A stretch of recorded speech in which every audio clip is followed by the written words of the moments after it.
Hi, I'm Dr. John Izzo, author of the book Stepping Up, and thrilled to be coming to you on behalf of one of my favorite companies in the world, Applied Imaging.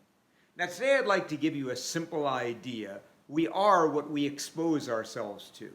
Now, of course, we all know in an age of COVID that's literally true, that if we don't take precautions and if we're not careful, we might expose ourselves to the virus.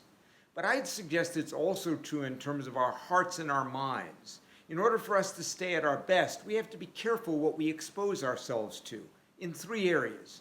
First, be careful who the people are we expose ourselves to.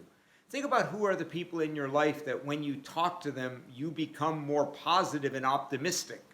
And make sure you surround yourself and connect to those people more often. Second, what are the sources of information that when you expose yourself to them, you become more motivated and inspired?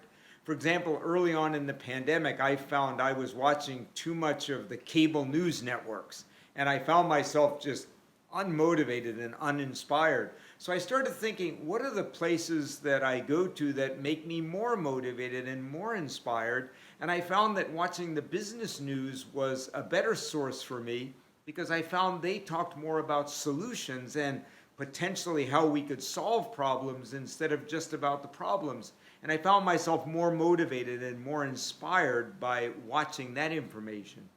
Finally, think about the thoughts that we expose ourselves to.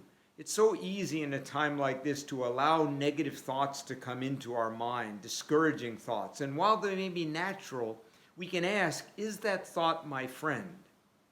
And if that thought is your friend, then, invite it into the house of your mind. If that thought isn't your friend, well, just gently show it to the door. So again, remember, we are what we expose ourselves to. The people we expose ourselves to, the information we expose ourselves to, and the thoughts we entertain. So we are what we expose ourselves to.